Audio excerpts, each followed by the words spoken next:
मोटा मोटा अमित शाह जी ने बताया है कि अगर कोई हिट एंड रन करके भागता है तो उसको 7 लाख जुर्माना और हिट एंड रन का मतलब बताइए। हिट एंड रन का मतलब जब आप कोई एक्सीडेंट करते हैं और मौका वारदात से भाग जाते हैं, इसको हिट एंड रन कहते हैं। यही हिट एंड रन का मामला होता है। तो उन्होंने इसमें प्रावधान किया है कि 10 साल की सजा, जब दोषित हो जाएगा ड्राइवर तो उसको 10 साल की सजा और 7 लाख रुपए तक का जुर्माना अदा करना पड़ेगा। तो इस तरह से तो ड्राइवरों को एक तरीके से छोड़ दिया गया है कि आप जैसे इस देश के नागरिक ही नहीं हैं, इनकी भी बात सुनी जानी चाहिए ना। ये भी इस देश के नागरिक हैं, अगर इनकी बात नहीं सुनी जाएगी। ट्रांसपोर्टेशन हमारे देश की रीढ़ है। अगर ड्राइवरों पर हम अत्याचार करेंगे तो हमारे देश की अर्थव्यवस्था बिगड़ जाएगी। आज ये खड़े हैं, कितने रुपए का नुकसान हो रहा है, कितनी जगह जरूरी सामान नहीं पहुंच पा रहे होंगे।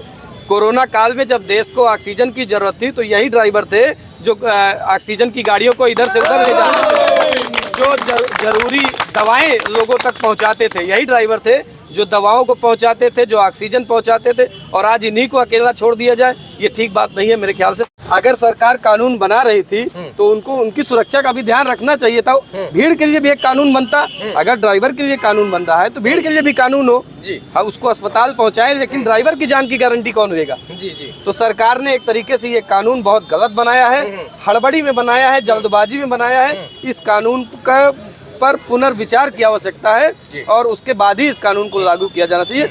ड्राइवरों का भी अपना जीवन है, उनके लिए भी सरकार को सोचना चाहिए। इंश्योरेंस कंपनियां जो भुगतान करती हैं डिजीज को, वो क्यों करती हैं? इसीलिए करती है कि एक श्योरिटी होती है, उनको मिलती है। और जो मोटर व्हीकल एक्ट कहता है वो भी यही कहता है कि ड्राइवरों की भी सुरक्षा होनी चाहिए। अगर जानबूझकर तो कोई एक्सीडेंट करता नहीं है। हिट एंड रन का जो सरकार जो अपनी तरफ से पक्ष रख रही है, हिट एंड रन का जो मामला बता रही है कि ठोक कर गाड़ी भाग जाते, ऐसा 100 में से 2 ही लोग करते हैं। जानबूझकर कोई एक्सीडेंट नहीं करता। सरकार को चाहिए था, अगर वो कानून ले आ रही थी तो पहले इनको जागरूक करना चाहिए था। ड्राइवर्स को उस कानून के बारे में बताते, मोटर मालिक को बताते, अपने रोडवेज के कर्मचारियों को बताते, उसके बाद ये कानून लागू करते। मुझे लगता है सरकार जल्दबाजी में ये कानून लेकर आई है। इस कानून का विरोध होना चाहिए। इस कानून पर सरकार को पुनर्विचार और समीक्षा की आवश्यकता है। सर, ये जो ट्रक ड्राइवर, बस ड्राइवर और जो सरकार है उसके जो नियम और कानून है, इसके दायरे में जो यात्री आके यहाँ परेशान हो रहे हैं, आखिर यात्रियों का क्या दोष है जो यहाँ पर अफरा तफरी का माहौल है? कुछ बच्चों से बात की, उन्होंने कहा हमें पेपर देने जाना है और नहीं देने जा पा रहे हैं, तो उनका क्या दोष है? सर, सरकार का दोष है, न इनका दोष है, न परेशान होने वाले लोगों का दोष है। ये सीधे सीधे सरकार का दोष है और फेल्योर भी है। अगर आप कोई कानून ले आते हैं तो पहले उस कानून के बारे में जनता को जागरूक करने की आवश्यकता होती है। हमारा संविधान भी ये कहता है। और अगर आप जनता को जागरूक नहीं करते, जिस कानून से जो प्रभावित हो रहा है उसको बताते नहीं है, तो ये एक तरीके से गलत बात है। सरकार को इस कानून की समीक्षा करनी चाहिए और ऐसा कोई कानून नहीं बनाना चाहिए जिससे किसी एक पक्ष को फायदा हो और दूसरे पक्ष को नुकसान हो। सरकार सबके लिए होती है, सरकार सबकी होती है, सरकार को सबके बारे में सोचना चाहिए। इसमें ड्राइवरों का नुकसान क्या है? देखिए, ड्राइवरों का नुकसान ये है कि यहाँ तो रोडवेज के ड्राइवर, हम लोग बस स्टैंड के पास हैं, ट्रक ड्राइवर जो वाहन चलाते हैं, जो बड़ा वाहन जो भी चलाते हैं, वो शौक से नहीं चलाते हैं, मजबूरी में चलाते हैं और उनका भी परिवार होता है। उनसे कोई एक्सीडेंट हो जाता है तो सरकार ने 7 लाख रुपए जुर्माना और 10 साल की सजा रखी है इस कानून में। अभी चूंकि किताबें पूरी नहीं आई हैं तो हम लोग पढ़ नहीं पाए हैं उसको। अभी ये संसद में ही इस पर चर्चा हुई है। तो मुझे लगता है कि पहले इस पर चर्चा हो जानी चाहिए थी, समझ जाना चाहिए था लोगों को। 7 लाख का जुर्माना और 10 साल की सजा है इसमें। अगर किसी से कोई एक्सीडेंट हो जाता है तो ड्राइवर तो बेचारा जीवन भर मुकदमा लड़ता रह जाएगा। मोटर मालिक अपनी तरफ चला जाएगा, सरकार अपनी जगह रहेगी और भोगेगा कौन? ड्राइवर भोगेंगे इसको। इसलिए ड्राइवरों का विरोध है। ड्राइवर का विरोध होना जायज है, बिल्कुल सही बात है। सर, क्या लगता है जिस तरीके से तमाम समर्थन जिंदाबाद जिंदाबाद अब जिंदाबाद के भी नारे लगने लगे हैं और इसलिए चूंकि अब इनको समर्थन भी धीरे धीरे और लोगों का मिलना शुरू हो चुका है। ये वकील साहब हैं, सुल्तानपुर दीवानी न्यायालय के फौजदारी के सीनियर अधिवक्ता भी हैं और जब इन्होंने सुना कि यहाँ पर आज चक्का जाम का ऐलान बस अड्डे पर हुआ है तो ये साहब यहाँ भी मौके पर पहुँच गए। सर, अब अंत में मैं ये जानना चाहता हूँ कि ये जो लोग हंगामा कर रहे हैं, ये हंगामा कितना जायज है और कब तक जायज रहना चाहिए? जो हंगामा कर रहे हैं? देखिए, हंगामा नहीं कर रही है तो अपनी बात रख रहे हैं ना, और अपनी बात रखने का लोकतंत्र में सबको अधिकार है। हमारा देश लोकतांत्रिक देश है, उसने सबको संविधान के अंदर ये इजाजत दी हुई है, कोई भी अपना विरोध प्रदर्शन लोकतांत्रिक तरीके से कर सकता है। ये इनका जायज अधिकार है, इसको कोई सरकार इनसे छीन नहीं सकती। इनकी बात जायज है, इनकी बात सुनी जानी चाहिए और कानून की पुनर्समीक्षा होनी चाहिए। सर, आप इनका पक्ष रखेंगे या फिर इनके समर्थन में आए, इस हंगामे में, इस चक्का जाम के समर्थन में आए, या इनका आप पक्ष रखेंगे कानूनी तौर पर? अगर ये चाहेंगे तो हम इनको कानूनी सहायता भी उपलब्ध कराएंगे और मैं इनके साथ खड़ा हूँ, इनके समर्थन में खड़ा हूँ।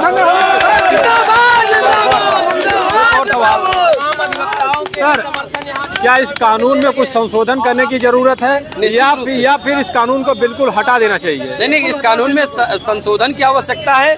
एक ही पक्ष का फायदा नहीं होना चाहिए। ड्राइवर्स के लिए भी आप सिक्योरिटी निर्धारित करिए।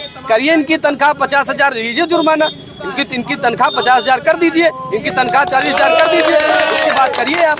देखिए, क्योंकि जो ड्राइवरों के जो मन में एक डर है, उनका यही है कि जब हमसे कभी गलती से एक्सीडेंट हो जाता है तो लोग हमें जान से मार देते हैं, गाड़ियों को आग लगा देते हैं। जब तक प्रशासन वहाँ आती है तब तक हमारी जान चली जाती है, उसी को बचाने के चक्कर में हम भागते हैं। सबसे मेन मुद्दा इनका यही है कि हमारे लिए क्या बना है।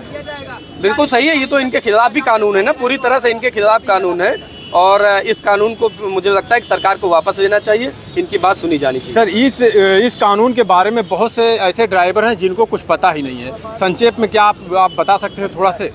नहीं, अभी तो चूंकि इस कानून की पूरी किताबें अभी आई नहीं है। हाँ, अभी संसद जो भी में मोटा चर्चा हो हुई, थोड़ा से। जो मोटा अमित शाह जी ने बताया है कि अगर कोई हिट एंड रन करके भागता है तो उसको 7 लाख जुर्माना और हिट 10 एंड साल रन तक का की सजा। मतलब बताइए। हिट एंड रन का मतलब जब आप कोई एक्सीडेंट करते हैं और मौका वारदात से भाग जाते हैं, इसको हिट एंड रन कहते हैं। यही हिट एंड रन का मामला होता है।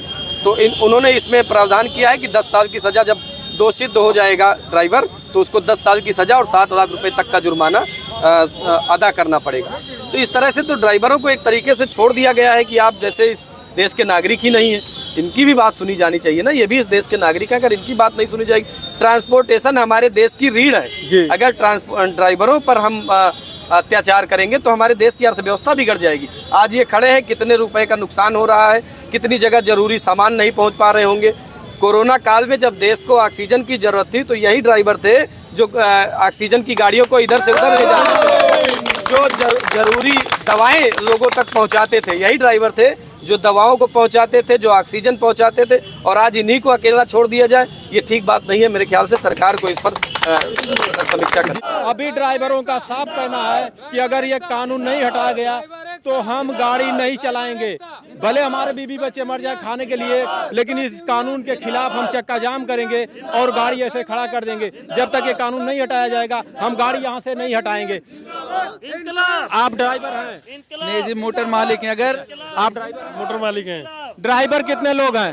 जिंदाबाद मोटर मालिक हम लोग। ड्राइवर बताइए, ड्राइवर कौन कौन है? रुक जाए थोड़ा से, ड्राइवर कौन है? जी सर, हम ड्राइवर। ये जो कानून आया है अभी क्या करेंगे आप? गाड़ी चलाएंगे? हम लोग गाड़ी बिल्कुल नहीं चलाएंगे सर, हम लोग घर जा रहे हैं, गाड़ी नहीं चलाएंगे सर। ईटा गारा कर पानी कर लेंगे लेकिन गाड़ी नहीं चलाएंगे। क्यों, आखिर इस कानून से इतना डर क्यों रहे हैं आप? अरे पर हमारे पास 10,000 है नहीं तो 10 लाख कहाँ ले आकर अगर इस तरीके से तो फिर सभी को रोक देना चाहिए गाड़ी। जो छोटी गाड़ियां उनके लिए भी देखा सब रुक गए सर, कोई गाड़ी नहीं चलाएगा, ड्राइवर सब घर जा रहे हैं। लेकिन पर अभी कोई गाड़ी टक्कर होती बड़ी ही गाड़ी का ज्यादा गलती निकालते हैं। अगर ट्रक छोटी गाड़ी हुआ ट्रक का देंगे, 2 चक्के को हुआ तो फिर भी उसी का देंगे। चाहे पीछे पे आकर मार दे, चाहे बगल पे, और ट्रक वाले की गलती रहती है। आप भी ड्राइवर हैं? जी। क्या करेंगे अभी? जा रहे हैं, घर जा रहे हैं साहब। हाँ, हम मोटर मालिक हैं सर। कह दीजिए हम घर जा रहे हैं। मोटर मालिक हैं हम लोग, घर जा रहे हैं। भैया नहीं चलाएंगे, घर जा रहे हैं। घर जा रहे हैं। देखिए, साफ कहना है ड्राइवरों का कि अगर ये कानून लागू हुआ तो हम ड्राइविंग नहीं करेंगे, गाड़ी नहीं चलाएंगे। और आपको पता है कि अगर ये ट्रकें नहीं चली और ड्राइवर नहीं चलाएंगे तो अर्थव्यवस्था पर कितना बुरा असर पड़ सकता है हमारे देश के। घर जा रहे हैं भैया। घर जाएंगे? चाचा फिर बचवा जो का खाई है? अरे सब किसानी कह के खाई हैं, खेती बाड़ी करी है। काफी डरे हुए ड्राइवर की 10 साल कौन जेल में जाएगा और 5 लाख रुपए जुर्माना कौन देगा? पगार कितनी होगी आप लोगों की? 5,000। 5,000 जी। 5,000 महीने पे जो कमाता है वो 5 लाख कहाँ देगा और 10 साल जाके जेल में बैठेगा? ड्राइवर गाड़ी नहीं चलाएंगे तो हम लोग घर चले जा रहे हैं, गाड़ी खड़ी है। नहीं चलाएंगे। चाय की दुकान करने जा रहे हैं सर। चाय की दुकान? और क्या? देखिए, रोजगार स्वरोजगार है ये। मोदी जी भी कहते हैं चाय बेचते थे, अब ये ड्राइवर भी चाय बेचेंगे। नहीं चलाएंगे? हम नहीं चलाएंगे। हाँ भैया, हम यहाँ दुकान पे काम करते हैं। हाँ। छोड़ दिए देखिए ये महाराज अभी से छोड़ दिए। आइए हम आपको दिखा देते हैं, यहाँ पे जितने भी ट्रक है सब खड़े कर दिए गए हैं इस कानून के खिलाफ कि अगर ये कानून नहीं हटाया गया तो हम बस ट्रक हम नहीं चलाएंगे।